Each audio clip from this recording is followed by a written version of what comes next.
ये क्या है?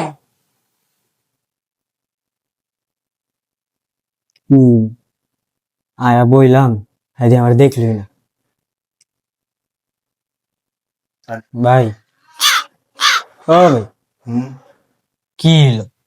আমি রুমে আইলাম, আয়া বইলাম, তোমার ডাকলাম, তুমি দিয়ে আমার দেখলেই না। আর কইস না, মানি ব্যাগে 50টা টাকা আছিল, ঘুমাই আছিলাম, ঘুমের থেকে উঠা দোকানে যামু, মানি ব্যাগে হাত দিয়ে দিয়ে টাকাটা নাই। টাকাটা কই গেল? অবশ্যই তোর ভাবি নিছে। তোর ভাবিরে জিগাইলাম আমার মানি ব্যাগের টাকাটা কই, এখন দিয়ে খারার উপরে দিয়ে অস্বীকার করে। ধুর, 50 টাকা নিয়ে এমন করো, তোমার মতো শেষ আমি দিব না।